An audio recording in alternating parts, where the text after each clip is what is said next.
You're listening to Book Club on ReachMD. I'm Dr. Andrew Wilner, and today I'll be reviewing one of the more than 100 essays from my book, Bullets and Brains. Today I'd like to talk about Chapter 16, Oh My God, Vaccines Work. It was sparked by a New England Journal article that demonstrated that bacterial meningitis had decreased by 31% over the preceding 10 years, likely the result of vaccinations. For example, strains of Streptococcus pneumonia that were in the vaccine, infections decreased by 92%. Conversely, meningitis from group B strep, for which there was no vaccine, had no change. The study reinforced what all physicians know: vaccines are very effective in preventing illness. Vaccines, such as those against polio and tetanus, are truly modern miracles.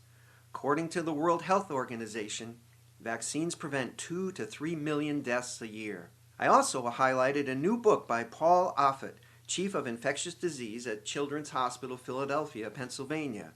He is author of Deadly Choices: How the Anti-Vaccine Movement Threatens Us All. Now, 8 years later, the problem hasn't gone away. In the year 2000, measles was supposedly eliminated from the United States. But recently, there's a measles outbreak near Portland, Oregon, with 44 confirmed cases, mostly children whose parents didn't bring them for immunization. In New York and New Jersey, there are more than 200 cases of measles. I had measles myself back in the day when there wasn't a vaccine.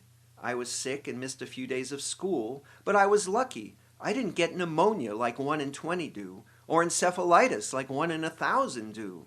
And I didn't die like 1 in 1,000 do from measles. I've seen the damage that measles encephalitis can do in a patient with cognitive impairment and uncontrolled seizures, all because of childhood measles. It wasn't pretty. It's baffling that parents are willing to risk their children suffering and dying because of emotional beliefs that are scientifically unfounded. The World Health Organization has named vaccine hesitancy one of the top 10 threats to global health. Here's what I wrote in 2011. It is ironic that modern science provides the power to eradicate epidemic infections like measles, but irrational human behavior limits our ability to apply these tools, resulting in unnecessary morbidity and mortality for individuals and a costly societal burden. Today, in 2019, I'm the proud father of a newborn, a beautiful little boy susceptible to many infectious diseases. We're going to the pediatrician next week for his first set of vaccines. I'm not happy that he'll be stuck by needles, but I am comforted that we live in an age where science has given us the tools to decrease his risk from hepatitis B, rotavirus, diphtheria, tetanus, pertussis, Haemophilus influenza type B, and pneumococcus. I wish he could get his measles, mumps, and rubella vaccine now as well, but we'll have to wait for him to be a little older to get those.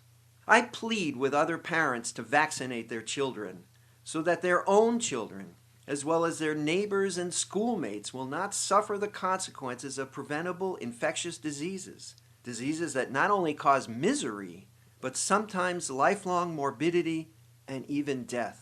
For more information on my book, Bullets and Brains, and to access other episodes of this series, visit reachmd.com/book club, where you can be part of the knowledge. For ReachMD, I'm Dr. Andrew Wilner. Thanks for listening.